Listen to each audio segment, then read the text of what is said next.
Bonjour tout le monde, surtout aux supporters marseillais qui se sont régalés avec cette gifle 5-0 infligée à Montpellier, comme le placarde la Provence. Face à une très faible équipe montpelliéraine, l'OM s'est rassuré. Le quotidien local estime que cette équipe est prête pour affronter le PSG dimanche prochain. Un résultat permis grâce à la belle prestation de Mason Greenwood, impliqué sur 3 des 5 buts de l'OM. Il est l'homme du match pour l'équipe.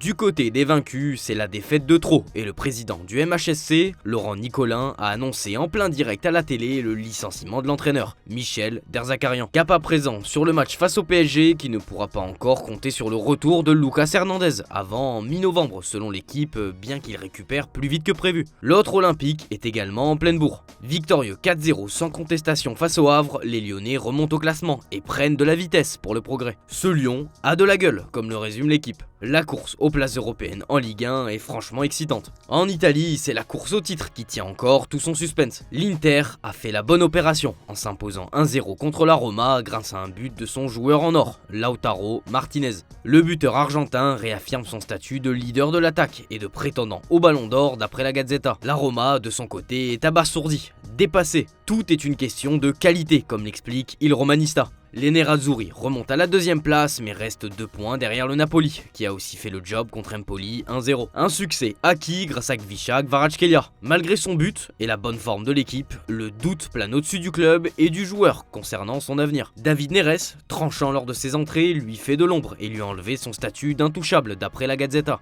En fin de contrat en 2027, le Géorgien estime ne pas toucher assez d'argent par rapport à son statut et son niveau de performance. Une réunion est prévue à ce sujet début novembre entre les matchs face au Milan AC et l'Inter. Son président, Aurelio De Laurentiis, a changé de discours sur son joueur. Fermé à l'idée de le vendre au départ, il a ouvert la possibilité d'un départ au micro de Sky Sport. Il y a eu des cas comme lui. S'il souhaite s'en aller, nous accepterons sa décision. Il est important de respecter les souhaits des joueurs, mais aussi celui du club. Naples pourrait tripler son salaire, lui qui gagne environ 1,8 million d'euros. Mais une augmentation qui pourrait être jugée insuffisante par rapport à la proposition du PSG d'il y a quelques mois. La course au titre fait rage en Angleterre et c'est Liverpool qui mène toujours la danse. Les Reds ont remporté leur match le plus important du début de saison, 2-1 grâce à un but de Curtis Jones, le nouveau papa cool comme s'en amuse de Daily Star. Entré en jeu, le nouveau papa a donné la victoire aux siens. Une 7ème victoire sur les 8 derniers matchs et la première de leur grand marathon qui arrive. Prochaine étape, le RB Leipzig et Arsenal. Manchester City suit également la cadence et peut remercier John Stones qui a inscrit le but du chaos à la 95e minute face aux Wolves. Comme face à Arsenal, Stones sauve la peau des siens une nouvelle fois dans le Money Time, comme le placarde le Daily Mail.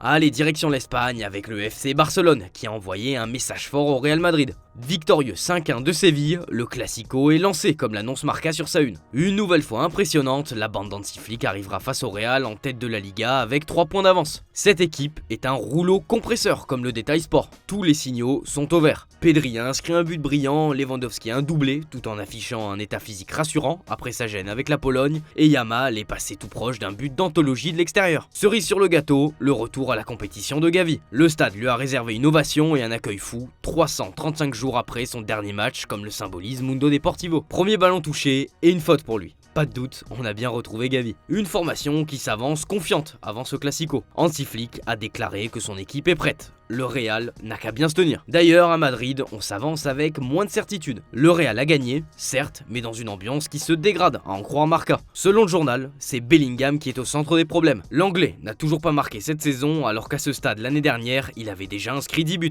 Plus reculé depuis l'arrivée de Mbappé, et donc moins en position de frapper, Jude ne vit pas super bien ce changement tactique et cette disette. Il se dit éclipsé par Mbappé. Au-delà de Bellingham, c'est Arda Güler qui paye les frais de l'arrivée de Mbappé et la gestion d'Ancelotti. Malgré son statut de cadre avec sa sélection, Güler ne bénéficie pas encore d'un temps de jeu suffisant. Il a joué seulement 44 minutes lors des 5 derniers matchs. Ancelotti lui préfère Ceballos. Allez, fin de notre tour ce matin en Allemagne avec Harry Kane, qui après une période de doute s'est rassuré avec un triplé. Kane reste toujours Kane, comme s'en réjouit Bild. Après 3 matchs sans victoire, le Bayern prépare parfaitement son choc face au Barça en Ligue des Champions mercredi. En coulisses également, il y a du changement. Comme l'a confié Thomas Strunz à Bild, l'ex-joueur du Bayern pense que le board du club doit se renforcer avec un ancien joueur qui a l'expérience du terrain. Et pour lui, Thomas Müller est le candidat idéal. Il incarne à la perfection cette vision hors des sentiers prônée par les Bavarois. Sa venue à la direction permettrait de soulager Max Eberl. Reste à savoir ce qu'en pense le principal concerné. C'est tout pour aujourd'hui les amis. Merci de votre fidélité et on se donne rendez-vous tout à l'heure pour le JT Foot Mercato. Ciao ciao.